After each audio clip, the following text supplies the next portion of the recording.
Ladies and gentlemen, people of the internet, welcome back to yet another episode of Crypto Over Coffee. Hope you're doing well today. And if you're new here, every Saturday we start off the weekend right by breaking down the latest news and the hottest topics in the world of technology and cryptocurrency over a cup of delicious coffee. Now, that being said, in today's episode, we've got the latest BTC news and price analysis. We've got some Cardano, some Theta. We've got a bunch of good stuff today, along with our usual 404 Logic Not Found segment, so make sure you stick around. But before we get into all that, let's kick it off with questions from you, the amazing folks who watch my channel, and I'm going to go ahead and pull those up now. Of course, if you want one of your questions answered, please leave them in the comments down below, tweet me at Hashoshi4 on Twitter, or reach out to me in the new Hashoshi Discord, which is linked down below. And if you would be so inclined, please do subscribe to the channel and hit the bell notification button so you can get a heads up whenever I post new content here on the channel. Thank you in advance. Now, the first question of the day is from Crazy Praying Mantis. The question is, who in their right mind would lock up their ETH for 18 months? And so this is in reference to Ethereum 2.0 and the fact that folks who locked up their Ether in the deposit contract to move over to the Ethereum 2.0 network from the Ethereum 1.0 network that we have today, they're basically not going to be able to move their Ether anywhere for 12 to 18 months. It's really going to depend on when the different phases of Ethereum 2.0 come together, phase 1 and phase 1.5.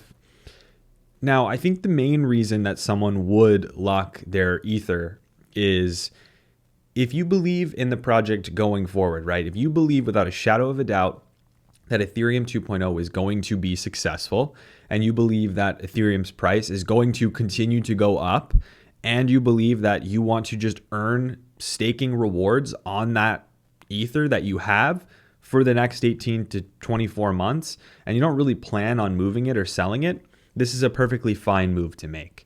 Now, around the world, there are some places, currently not in the US, where you can sort of get loans, if you will, against the Ether that you have staked.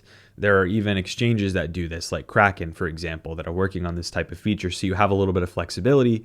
Even if you stake and lock up your Ether, you can still get out and sell your Ether if you wanted to. So there are some options, but I think the main reason is for those who believe in the project. They want to be involved in the birth of the Ethereum 2.0 network. That's why they're doing it. For most people, it might not make a lot of sense, and I completely understand where someone would be coming from. Personally, I would love to be a validator in Ethereum 2.0, but I'm not going to be one of the first validators in Ethereum 2.0. So that's kind of the way it is. So hopefully that answers your question, but again, it's really personal preference. The second question of the day is from Luke Gloge. Hopefully I said your name right. Thank you so much for watching the channel, by the way. With USDC, the stablecoin, moving to Stellar soon, what does this mean for USDC on the Ethereum network? And are there any dApps yet utilizing USDC on the Stellar blockchain?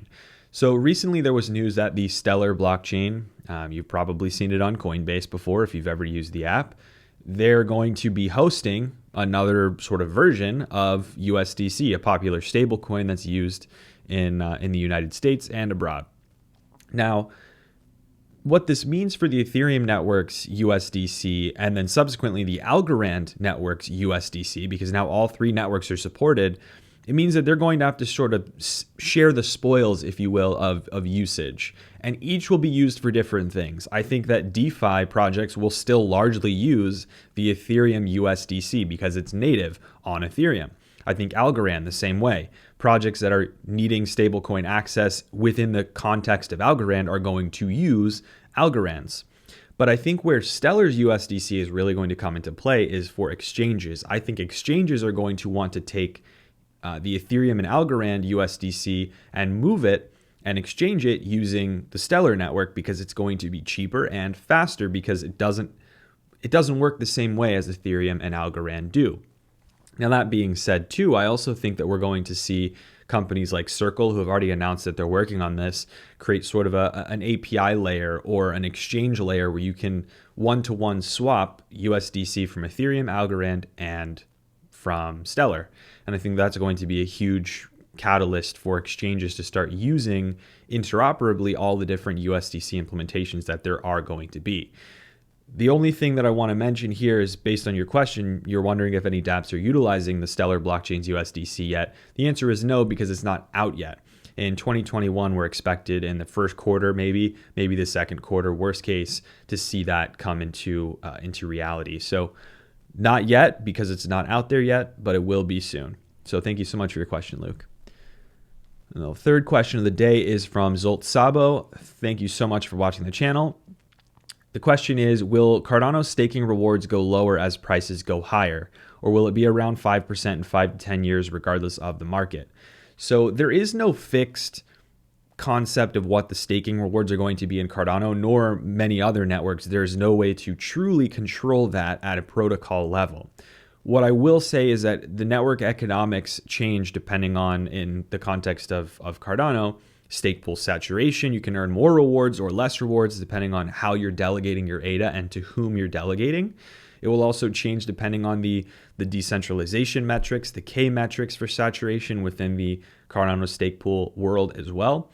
But I think that it's really impossible for us to predict where the rewards are going to be, because they are sort of programmed into the protocol as a lever to help people stay in a decentralized network format. And that's kind of the concept behind this proof of stake mechanism. You want the incentives to be there to make sure people spread their delegation and incentivize people to start stake pools and then delegate to those stake pools, so on and so forth. So it's hard to say what will happen in 5 to 10 years. But what I will say is that the estimates were always between 5 and 10%. So I would expect, in ideal conditions, if your delegation is ideal, you should be looking at 5 to 10% basically in perpetuity. And that being said, we shall see what happens. It's hard to say exactly, but thanks for your question. Next question is from Kev Allen. What's your predictions for how the parachains will evolve? What kind of apps will be on Polkadot? What will be on Kusama? And what on Ethereum? And so this is talking about Polkadot and the parachains, which are really just the unique individual blockchains that all connect to each other in the Polkadot network. So I think that parachains are going to evolve to each specialize in a very, very, very niche and specific thing. There might be a couple of parachains that focus on NFTs, but even more niche than that, there might be some that do like GIF, like video style NFTs, and then another might do high res artwork style NFTs. I think it's going to be niche down to that level, very, very, very specialized. We're talking 3, 5, 10 years from now.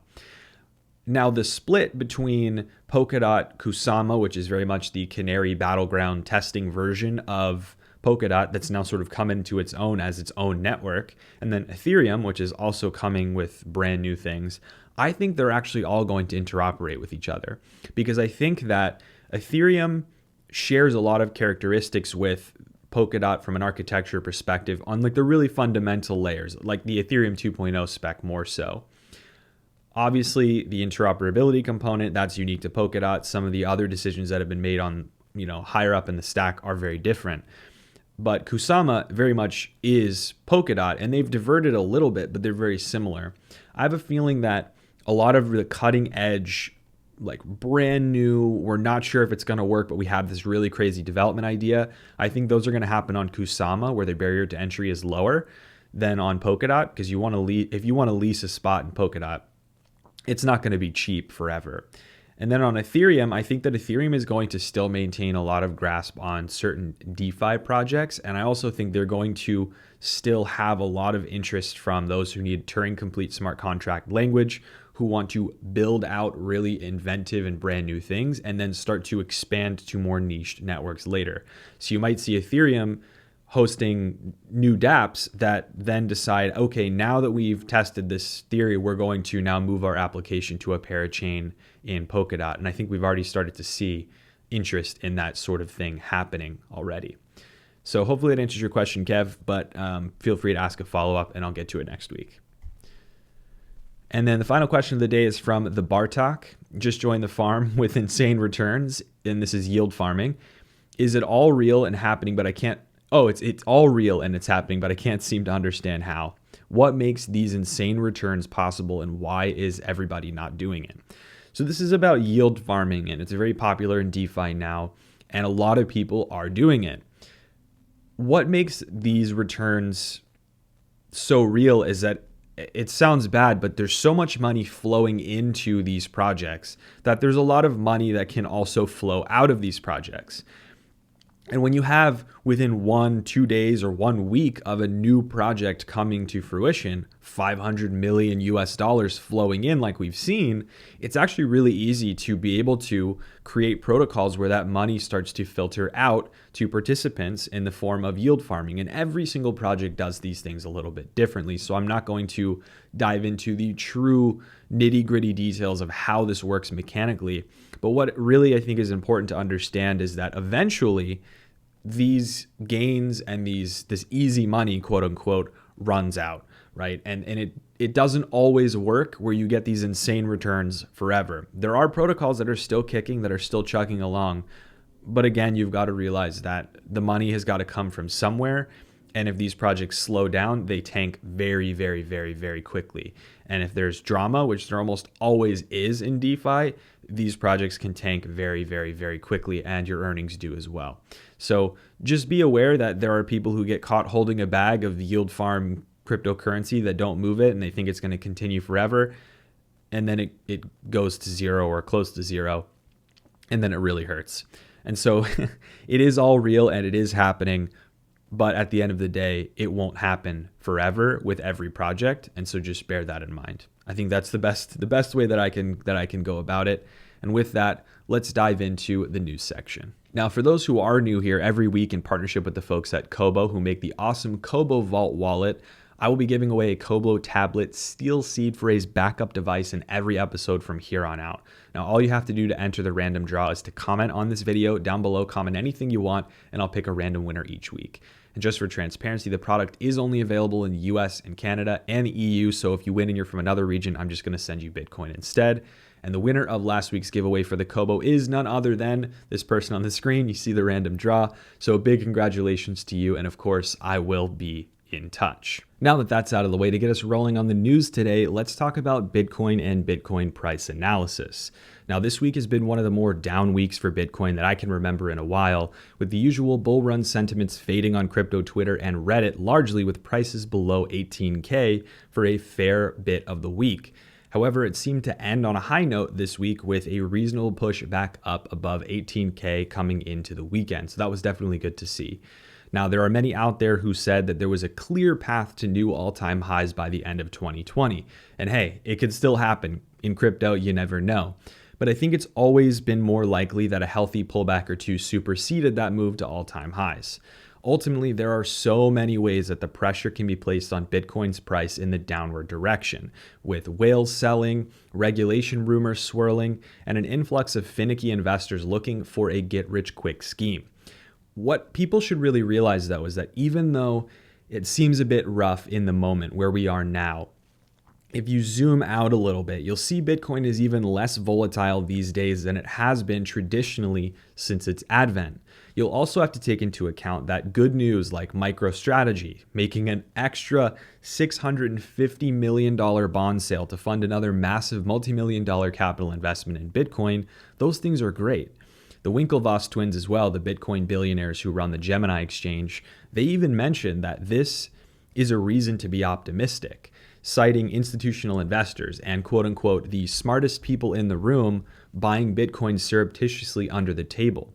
Now, I share their sentiment here. This whole halving era, since we had the halving in Bitcoin, is just so different than every other one in the past. And that could mean that we see a whole new pattern unfolding in terms of growth and recession patterns for Bitcoin's price. But at a macro level, I've never been so optimistic about what's to come personally in the world of Bitcoin, despite pullbacks and rapid rises alike. Now, if you've ever watched my channel before, thank you, first of all, for doing so.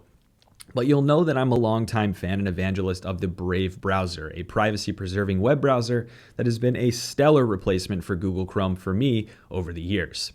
Now, I urge you to check the browser out through the link down below if you haven't already tried it, but there is some really good news to report.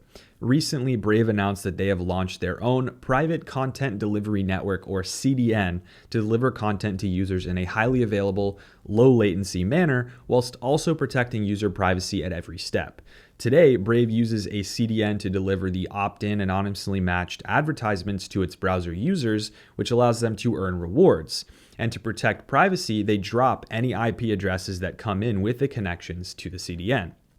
However, Brave's new private CDN technology, which is what they're moving to now, takes that whole process a step further by completely removing the option to keep or log IP addresses at all, meaning they can't collect your IP even if they wanted to, or even if their systems were taken over to swap the settings on the CDN.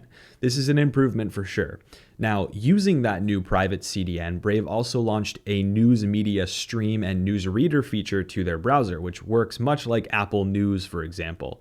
It sends you curated content from major media outlets in a reader view, but the key difference here is that the matching of content is facilitated completely anonymously. So without logging your habits or interests or searching your data or mining your data on a server somewhere, they match you all of your stories anonymously. Now, I've been waiting for this feature for a long time, and now it's here. So I just want to say well done to the Brave team. And again, you can check out the browser down below if you want to.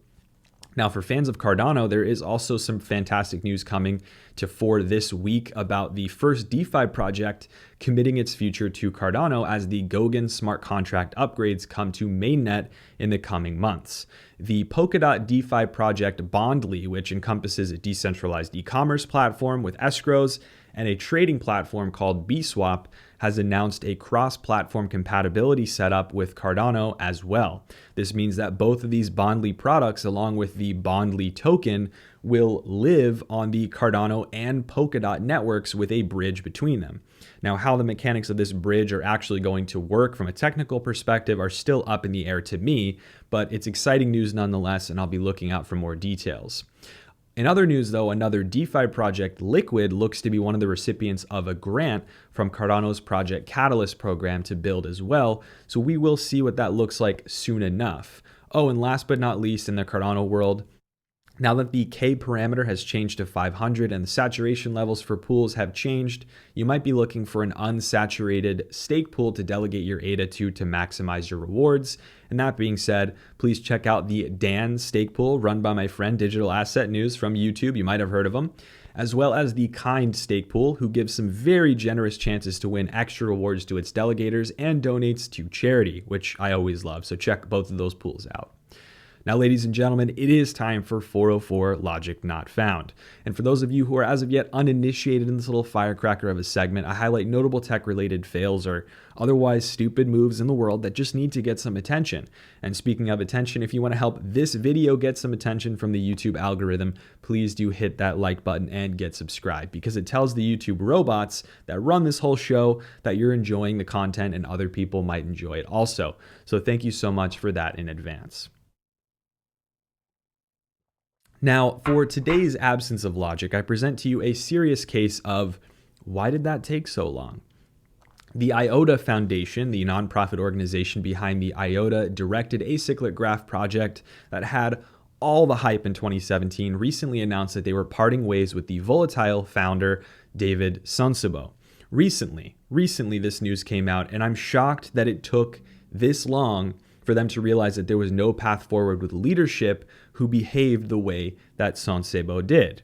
And I hope that I'm saying the name right. If I'm not, my mistake. Even if you put aside the clear technical failings of the IOTA project, which took it from one of the most promising projects in crypto to one of the most widely criticized projects in crypto, there are several instances where Sonsobo's reported lack of leadership and poor judgment reflected so poorly on the entire project, in my opinion, and that opinion is shared with many others. You can think of things like his shocking and often pointed commentary in the media, or his somewhat concerning and aggressive engagement with individuals on Twitter as examples of this. Ultimately, this culminated in the IOTA Foundation board unanimously removing Sonsobo from his post, which ironically coincides with the imminent rebirth of the IOTA network in 2021, having removed the centralized coordinators from the network topology. Look, this is a positive move. It's a positive sign that the foundation is taking a step towards reorganizing in a more professional manner, removing things that might stand in their way for adoption. But it should not have taken this long, if you ask me. When you scroll through Twitter, you can find several examples of IOTA fans, people who love the project that turned into IOTA detractors because of the disoriented and dysfunctional leadership of the project, among other things. And that should have screamed early on that changes needed to be made a long time ago. Again, I respect and I support this decision.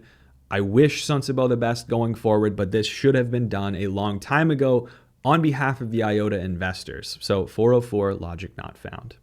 Now, in other news, the Theta network, which is an L1 blockchain project or a layer 1 blockchain project focused on content delivery, just announced major updates to its mainnet, which will be pretty significant in my mind. First of all, Theta has introduced smart contracts to the mainnet, which is huge, and it will allow for a whole new breed of functionality on the network, which goes without saying. But along with these smart contract functionalities, Theta released the Theta.js SDK, which will allow JavaScript developers to create web applications that interact with the Theta network and the new smart contract functionalities, along with documentation and demonstrations, which I love. Again, this is a great move. What I would love to see from Theta now is an incubator or grants program to get creative content-related dApps built, such as decentralized streaming dApps, a video non-fungible dApp, all sorts of things you can do. And this would help cement Theta as a big player in this burgeoning decentralized content delivery space, which I think is going to be huge. Now, what's coming soon to the project is the ability for users to use a simple user interface to create their very own tokens on Theta using the Theta Token Minter app.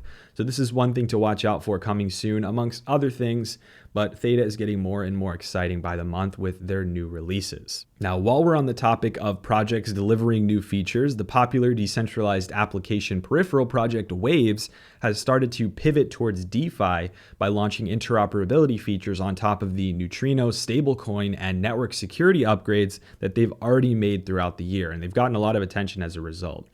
The interoperability component integrates the Waves mainnet with the OKEx chain, hopefully I'm saying that right, to allow for cross-chain asset transfers and the trading of Waves network tokens on the decentralized exchanges within the OKEx chain ecosystem.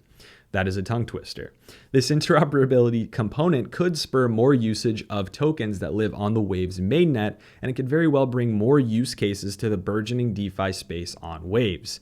So it'll be very interesting to watch where focus is placed going forward as Waves has worked and delivered on a lot of different things over the last few years, and they've sort of had these peaks and valleys in terms of interest from investors. So I'll be very interested to see if DeFi is sort of where it sticks and where they continue to work going forward. Now, folks, I want to part today with one quick thing about the Hashoshi official Discord channel. If you are interested in contributing questions to Crypto Over Coffee, joining the community in discussion, or simply just interacting with me on a more regular basis, please do join the Discord server that I created, which will be linked down in the description below or in my pinned tweet on Twitter at Hashoshi4. It's been a really, really great thing. I've really enjoyed talking to people and interacting with the community more. I know it's really hard for me to answer every comment on YouTube, but right now, it's a lot easier for me to go on Discord. If you ask me a question, you can directly tag me, and it's easier because I'll get a notification and I'll see it. So if you're interested in that, please use the link down below. But of course, there's no pressure whatsoever. Now, folks, that's going to do it for Crypto Over Coffee today. I know it was a little bit of a shorter episode, but I'm feeling under the weather today. I've got a horrible, horrible migraine, and this light is absolutely killing me. So hopefully I'll feel better next week. But thanks so much, guys. Every time you watch this channel, every time you watch a video, I'm super appreciative. And I will link up a video, maybe last week's Crypto Over Coffee, for you to watch if you have time to stick around. But as always, I wish you and your family a wonderful weekend and week ahead. And until next time, cheers.